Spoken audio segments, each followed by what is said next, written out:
Y a-t-il des opportunités d'investissement parmi les pensionnaires du CAC 40? C'est ce qu'on va continuer de regarder ensemble dans cette vidéo. Si mon contenu vous plaît, vous pouvez le partager sur vos réseaux et mettre un pouce vers le haut à cette vidéo. Vous pouvez également devenir membre de la chaîne en cliquant sur le bouton rejoindre et vous aurez accès en avant-première à toutes les vidéos. À la fin de cette vidéo, je vous donnerai mon top 3 dans cette sélection. La sélection, ça va être Air Liquide, AXA, Vinci, Engie, Crédit Agricole, Société Générale, Thales, Danone, Compagnie de Saint-Gobain, Orange. Comme d'habitude, vous avez préparé la watchlist sur Investing Pro. Vous avez 15% de réduction via le lien en haut à droite de l'écran. Les colonnes de cette watchlist, on a le nom de l'entreprise, l'industrie dans laquelle elle opère, la capitalisation boursière en euros, croissance du chiffre d'affaires en rythme annualisé sur 5 ans, les multiples de valorisation, valeur d'entreprise sur EBITDA, ratio coût-bénéfice et ratio coût-free cash flow, multiples de valorisation par rapport aux actifs tangibles, le ratio PEG pour les valeurs de croissance, le rendement des capitaux investis, le rendement des fonds propres. Donc ici, ça c'est plutôt une rentabilité opérationnelle et ici plutôt financière. Le levier en termes de dette nette sur EBITDA, le levier en termes de dette nette sur fonds propres, le rendement des dividendes quand il y en a un et la sécurité de ces dividendes avec le payout ratio en termes de free cash flow. On continue, on commence avec le premier dossier de la liste. Il s'agit de Air Liquide. Donc on est dans le gaz industriel, c'est le co-leader avec Ligne 2 dans ce secteur-là, mais Ligne 2 est quand même beaucoup plus gros. Bon, c'est un marché qui a toujours un peu de croissance quand même, mais maintenant c'est beaucoup de la croissance externe. On est sur 91 milliards d'euros de market cap, 4,3% de croissance du chiffre d'affaires en rythme annualisé sur 5 ans. On n'est plus sur une forte croissance sur Air Liquide, ça il faut le noter. 14 en valeur d'entreprise sur EBITDA, 27 en PER et 33 en price to free cash flow. Bon, vu la croissance qu'on a, pour moi, c'est pas encore donné. Il faudrait attendre peut-être une contraction plus forte des multiples avant de faire du Air Liquide. Ce n'est que mon avis. On est à 11% de rendement des capitaux investis, ce qui est pas trop mal pour une société industrielle. On rappelle le ROIC, c'est-à-dire que c'est le résultat d'exploitation moins l'impôt sur les sociétés, REX moins IS, Net Operating Profit After Tax en anglais, divisé par l'actif économique, c'est-à-dire les actifs immobilisés, ce sont les machines, les usines, les machines, les usines, etc., plus le besoin en fonds de roulement. 3 éléments, le besoin en fonds de roulement, le poste client, le poste fournisseur et les stocks. Les grands groupes, en général, ils ont un BFR négatif ici, donc ça aide, ça diminue le dénominateur et ça aide le ratio. En actif immobilisé, bon, il y en a quand même pas mal sur Air Liquide, à mon avis. Donc, on est sur une rentabilité qui est tout à fait correcte. Et cette rentabilité est supérieure au coût moyen pondéré du capital, la fameuse équation de création de valeur, c'est-à-dire qu'on fait ROIC moins coût moyen pondéré du capital, c'est-à-dire coût moyen de la dette et des capitaux propres. Si ça c'est supérieur à 0, alors un capital investi selon cet écart-là crée de la valeur. Bon, donc on est sur une création de valeur quand même pour Air Liquide. 1,4 fois l'EBITDA en dette nette. Oui, parce que, pardon, on est sur un WACC qui est à peu près à maxi 8% sur Air Liquide. Donc, avec un ROIC à 11%, on crée de la valeur. 1,4 fois l'EBITDA en dette nette, 45% des fonds propres. On est à 2,1% de rendement du dividende, 71% des free cash flow. Bon, c'est quand même élevé comme payout ratio, mais je pense qu'il y a une déviation temporaire vu qu'ils ont dû augmenter les CAPEX. Et les CAPEX, évidemment, a besoin d'un fonds de roulement constant, ça impacte les free cash flow. Donc ce dividende me semble quand même sécurisé. Il ne faut pas oublier qu'il y a des actions gratuites aussi sur Air Liquide et quand vous détenez l'action depuis plus de 2 ans. Bon, Air Liquide, c'est pas exactement donné à ce niveau. Je trouve qu'il n'y a pas beaucoup de croissance, la rentabilité est bien, mais c'est pas exceptionnel, ça se paye encore un petit peu cher. Donc je pense qu'il faut attendre encore une contraction de multiples pour aller sur du Air Liquide. AXA, on est dans l'assurance, donc c'est un secteur qui est quand même un peu compliqué à analyser, il faut s'y connaître en termes de police d'assurance, estimation des risques. En gros, il faut être un actuaire pour comprendre ce qu'il y a dans le bilan d'une assurance. Donc 76 milliards d'euros de market cap. On est sur une décroissance en rythme annualisé sur 5 ans, mais ils se sont séparés de beaucoup d'activités pour se recentrer sur des activités à plus forte marge. Donc ça, c'est biaisé par un changement de périmètre. On est sur 11 en PER, c'est le multiple qu'il faut regarder pour les bancaires ou les assurances. 11, pour moi, je préfère être en dessous de 10 pour investir dans une financière. Et je préfère aussi avoir une décote sur actifs tangibles qu'on n'a pas du tout ici. Vraiment les fonds propres à 14%, ce qui est pas mal. Pour une financière, il faut être quand même au-dessus de 10%. On est sur un rendement du dividende à 5,7%. Et s'il ne faut pas regarder en termes de flux de trésorerie, puisque ça n'a pas trop de sens pour les assurances. Il faut regarder plutôt en termes de résultats nets. Bon, de mémoire, ils versent quand même bien une bonne partie, au moins 50% de leur résultat net en dividende, mais je pense que c'est sécurisé à ce niveau. Donc, le seul attrait de AXA, pour moi, c'est ce dividende, hein, qui est quand même sécurisé. Puis sinon, il n'y a pas de décote apparente et c'est pas un secteur qui est en forte croissance. Donc, voilà, c'est plutôt pour quelqu'un qui cherche du dividende. Ensuite, on est sur Vinci. Dans le BTP, l'ingénierie, les concessions, 66 milliards d'euros de market cap et 8% de croissance du chiffre d'affaires en rythme annualisé sur 5 ans. Plutôt une croissance externe, hein, surtout sur Vinci. On a 8 en valeur d'entreprise sur EBITDA, 14 en PE, 8 en price to free cash flow. Je crois qu'il y a un biais un peu sur les free cash flow, hein, parce qu'il y a une énorme différence entre les résultats nets et les free cash flow. Alors, si on est à ce niveau-là, c'est que ils génèrent beaucoup plus de free cash flow que de résultats nets, mais c'est peut-être le cas, il faut vérifier.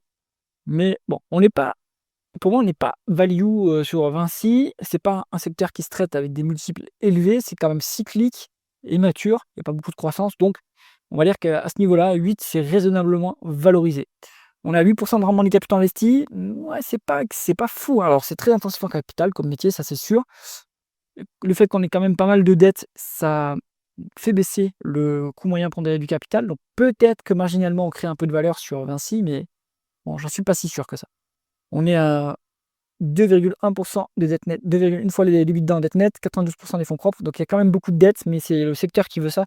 Vu qu'on a des concessions, on peut s'endetter quand même pas mal, sans trop de problèmes. 4% de rendement du dividende, 32% des free cash flow. Ouais. Pour moi, Vinci, c'est une action qui est intéressante plutôt à 5% de rendement du dividende. Actuellement, le dividende est un petit peu bas, les multiples un peu élevés pour que ça soit intéressant dans une optique value ou dividende. Donc à ce niveau, je passerai plutôt mon chemin. Allez, Engie, on est sur une utility, production d'électricité, 60 milliards d'euros de market cap. Attention, il y a l'État au capital, c'est un marché qui est réglementé. Pour moi, c'est trop dangereux ça, mais chacun fait ce qu'il veut. 4% de croissance du chiffre d'affaires en rythme annualisé sur 5 ans. Petite croissance, c'est mature hein, comme secteur, donc il n'y a pas beaucoup de croissance évidemment. 6 en valeur d'entreprise sur EBITDA, 12 en PE, free cash flow négatif, ce qui veut dire que ils ont puisé dans la trésorerie pour verser le copieux dividende, et ça c'est jamais bon. Attention. Bon, donc là en fait c'est surtout, pourquoi est-ce que les free cash flow sont négatifs? Hop, c'est la question qu'on va se poser, et donc ce qu'il faut regarder, c'est les deux éléments qui peuvent impacter les free cash flow, une variation du besoin en fonds de roulement, ou donc c'est-à-dire une variation positive, ou une variation de CAPEX. Donc, s'il y a une variation de besoin en fonds de roulement, il y a 3 postes: le poste client, les stocks et le poste fournisseur. Le poste client, ça veut dire que vos clients vous payent de plus en plus tard, malheureusement. Les stocks s'accumulent potentiellement, mais il n'y en a pas pour Engie, puisqu'ils produisent pas, ils n'ont pas un produit qui est stockable, vu que c'est de l'électricité. Poste fournisseur, est-ce que les fournisseurs payent de plus en plus, vous demandent de payer de plus en plus tôt? Donc ça peut impacter. Et sinon, c'est du CAPEX, donc on investit pour l'avenir, donc temporairement, ça impacte les free cash flow. Je crois, il me semble que c'est plutôt du CAPEX hein, pour Engie, donc c'est pas si grave si au bout d'un moment on régénère du free cash flow, que derrière il y a de la croissance. Si derrière il n'y a pas de croissance, pourquoi est-ce qu'on fait des CAPEX? Ça, je me demanderai. 9% de rendement des capitaux investis, c'est pas si mal en réalité, c'est intensif en capital. À ce niveau, comme c'est une utility, le coût moyen pondéré du capital, il est quand même biaisé par le fait qu'on a beaucoup de dettes, qui est pas très cher en plus comme dette, vu qu'on est sur un marché qui est très stable. Les parts de marché sont très stables, il y a une belle visibilité sur les cash flows, donc les taux d'intérêt sont plutôt bas pour Engie en termes de dette en tout cas. Donc pour moi, à ce niveau, il crée quand même un tout petit peu de valeur, hein, pourquoi pas. Mais bon, là, il y a 2,4 fois les bids d'un dette net, 119% des fonds propres. C'est pas du tout un niveau qui est préoccupant pour une utility qui peut s'endetter jusqu'à 5 fois en réalité, vu qu'il y a une bonne visibilité sur les cash flows. En plus, c'est une activité qui est ESG, ça dépend de comment ils produisent l'électricité, mais bon, une partie de l'activité est ESG, donc ils ont des taux d'intérêt plutôt attractifs. 6% de rendement du dividende, mais attention, on s'est endetté pour verser le dividende, et ça, à long terme, c'est pas sain du tout. Donc, il y a trop d'éléments qui me font penser que Engie, c'est trop compliqué. Et taux capital, marché réglementé, prix cash flow négatif pour verser le dividende, pas terrible, pas terrible. Donc allez, tiens. Crédit Agricole, on est sur la deuxième banque française, 55 milliards d'euros de market cap, 13% de croissance du chiffre d'affaires en rythme annualisé sur 5 ans. Bon, ça veut dire qu'il y a une fusion, il y a une acquisition, parce qu'on n'est pas du tout sur ces taux de croissance sur les bancaires. Le PER est en dessous de 10, comme on veut, 8 en termes de PER. Il y a une décote de 10% sur actifs tangibles. Est-ce que c'est suffisant comme décote? Peut-être, ça dépend des profils. Moi, je pense que c'est pas trop mal comme décote sur Crédit Agricole. on lit une optique un peu value. En rendement des fonds propres, on est à 11%, c'est pas extraordinaire. Bon, on est au-dessus de 10, c'est déjà bien en tout cas, mais pour une banque avec le levier qui est engagé, il faudrait quand même être au-dessus il faudrait être à 15 pour que ça soit bien. Donc là, ça peut encore s'améliorer. 6% de rendement du dividende. Ici, on ne regarde pas en termes de free cash flow, ça n'a pas de sens pour une banque. Il faut regarder en termes de résultat net, où on n'a pas la métrique ici, mais pareil, Crédit Agricole, je pense que ce dividende est soutenable et généreux. Donc Crédit Agricole, ça peut se regarder. Dans une optique value, peut-être, pour une expansion de multiples, quoique, mais dans une optique dividende, ouais, c'est pas mal. Attention, les bancaires, ça vient avec des risques un peu spécifiques, hein. Société Générale, même topo, hein, on est sur une banque. Alors, même topo, on est sur une banque, mais pas une topo, c'est pas du tout le même profil que Crédit Agricole. On est sur une recovery, une banque qui était mal gérée, qui avait beaucoup d'actifs un peu douteux, des créances douteuses, et puis des problèmes c'est au bilan. Donc, ils augmentent leur core tier 1 equity ratio, c'est-à-dire leur coussin de sécurité réglementaire pour faire face aux crises, donc les actifs liquides qu'ils peuvent utiliser en cas de crise.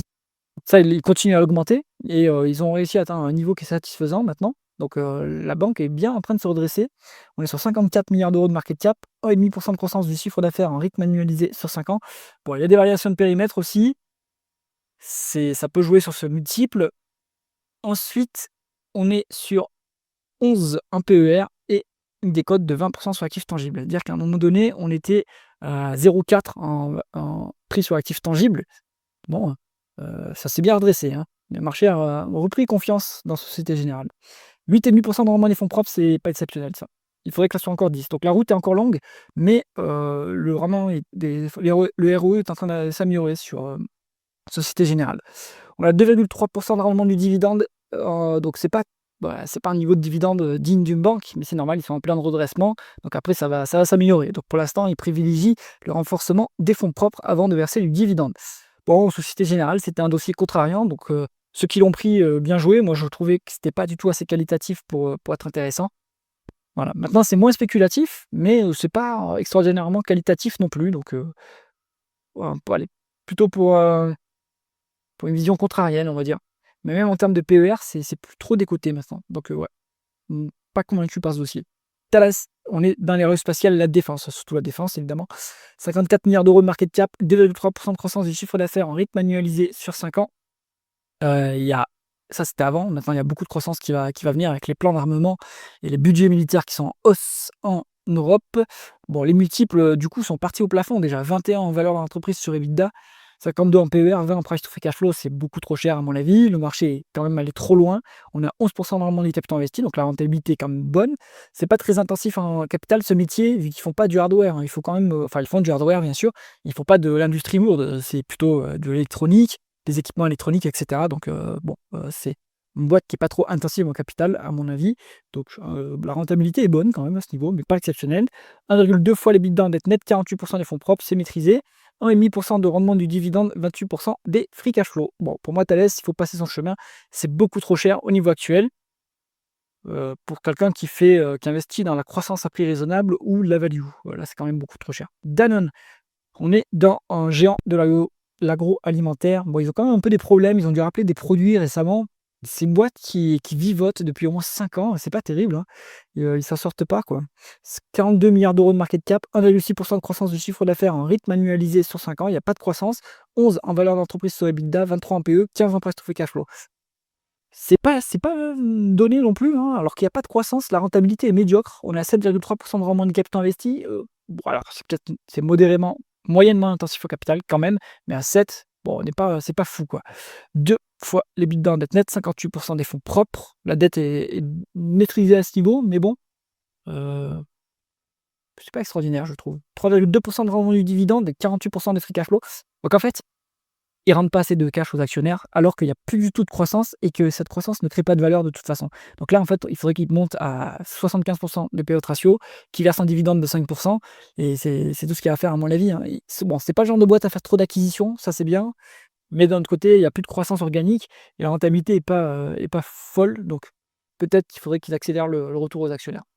Donc plutôt à l'écart de Danone, je ne trouve pas le dossier intéressant à ce niveau.